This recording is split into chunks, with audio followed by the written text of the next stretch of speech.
샬롬, 평강의 하나님이 여러분과 함께 하시는 복된 한 날 되시기를 바라고요. 리조월드뿐 아니라 이 방송을 들으시는 어떤 곳에서든지 하나님께서 여러분을 복되게 하시고 은혜 가운데로 인도해 가시는 복된 한 날 되시기를 예수 이름으로 축원합니다. 오늘은 하나님 누구실까요? 17번째 시간으로 하나님의 말씀 요한복음 17장 17절과 18절에 있는 말씀을 가지고 하나님 말씀을 묵상해 보도록 하겠습니다. 제가 한번 읽어볼게요. 그들을 진리로 거룩하게 하세요. 아버지의 말씀은 진리입니다. 아버지께서 나를 세상에 보내신 것 같이 나도 그들을 세상에 보내었고, 이 말씀입니다. 우리가 미국에 삽니다마는 미국에서도 마찬가지일 때가 있겠습니다마는 한국에 하는 정치가들의 하는 모습을 보면 임기가 바뀌거나 정권이 바뀌고 난 다음에 새 내각을 구성하든지 어떤 중요한 자리에 사람들을 세워야 할 때 그 사람을 위한 공청회 같은 걸 진행을 하지요. 그런데 여당은 여당대로 그냥 밀어붙이려고 하고 야당은 무조건 반대합니다. 뭐 이게 어떠니 저러니 서로 간에 합의해서 세워지는 인물은 정말 너무너무 흔하지 않은 그런 시간들을 우리가 종종 보게 됩니다.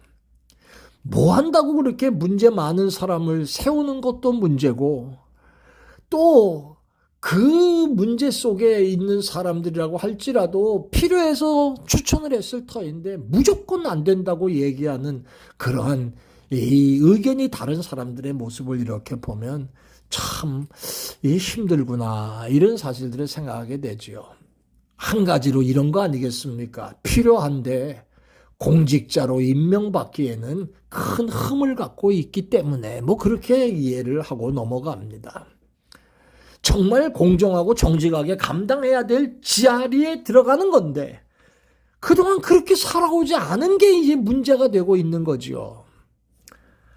우리 하나님도 세상에 저와 여러분들 일꾼을 파송하시기 전에 분명히 그러실 것이고요. 오늘 본문에 나오는 말씀 속에서도 그 말씀을 생각하게 하십니다.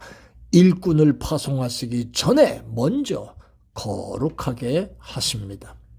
그리고 세상에 보내진 이후에도 계속 하나님의 진리로 순화되고 온전해지도록 인도하십니다. 왜냐하면 하나님이 맡겨주시는 소중한 직임을 감당하도록 준비되어 있어야 하기 때문입니다.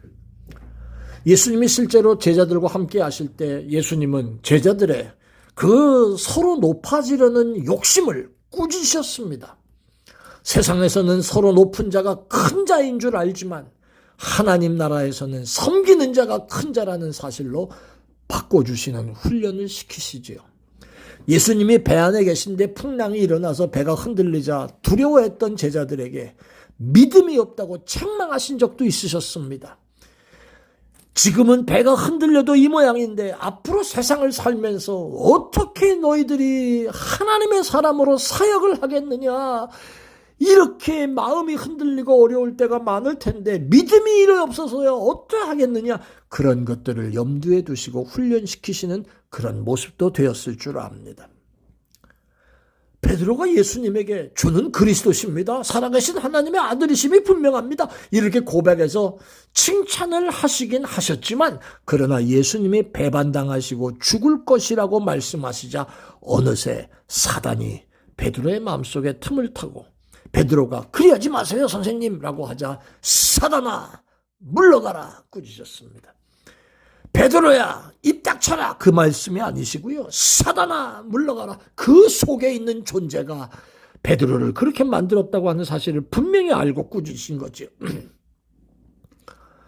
인간적으로는 고맙고 반가웠다 할지라도 사단이 영향을 주려고 하는 부분에 대해서는 단호하게 차단하시고 계시는 예수님이죠. 이렇게 예수님께서 제자들을 진리로 교정하고 고치면서 복음 전할 일꾼들로 준비시키셨다는 거예요. 사랑하는 여러분, 지금은 우리 주님이 저와 여러분을 이 세상에 파송하신 줄 믿습니다. 오늘 성경에 아버지께서 나를 세상에 보내신 것 같이 나도 그들을 세상에 보내셨고 라고 하신 말씀 그대로 지금은 우리를 세상에 보내신 것입니다.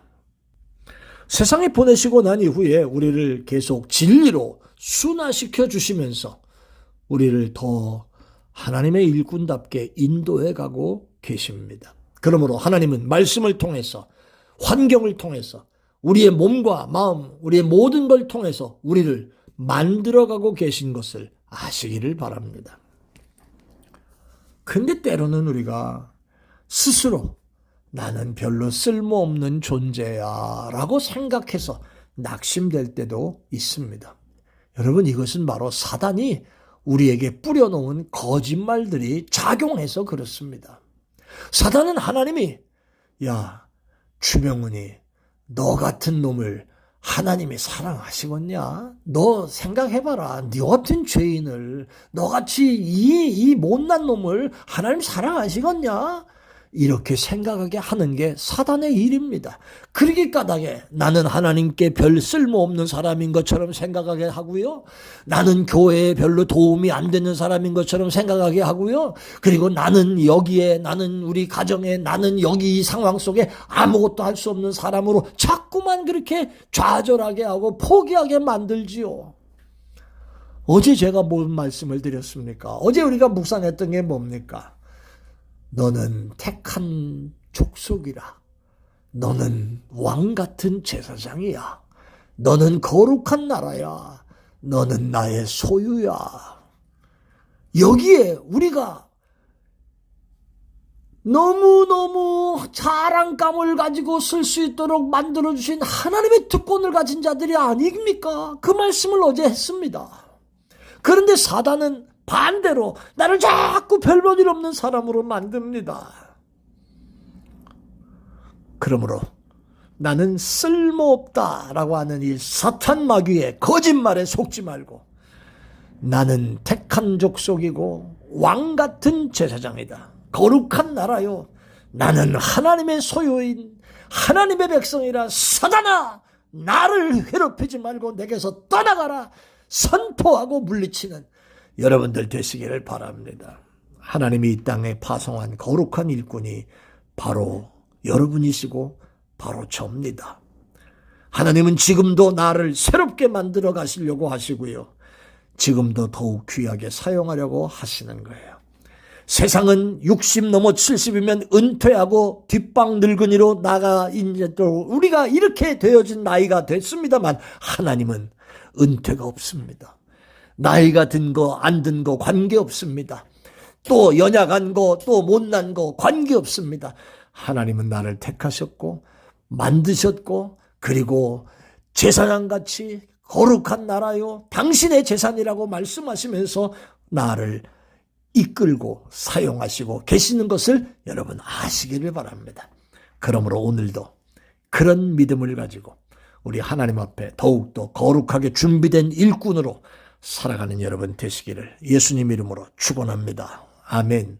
고마우신 아버지 하나님, 사단 마귀의 거짓말에 속아서 아무것도 할 수 없다고 좌절하고 포기하는 인생이 아니라 택한 족속, 왕 같은 제사장, 하나님의 소유됐다는 이 말씀을 기억하고 오히려 감사하며 승리하는 종들 되게 해 주옵소서. 감사합니다. 예수님 이름으로 기도합니다. 아멘.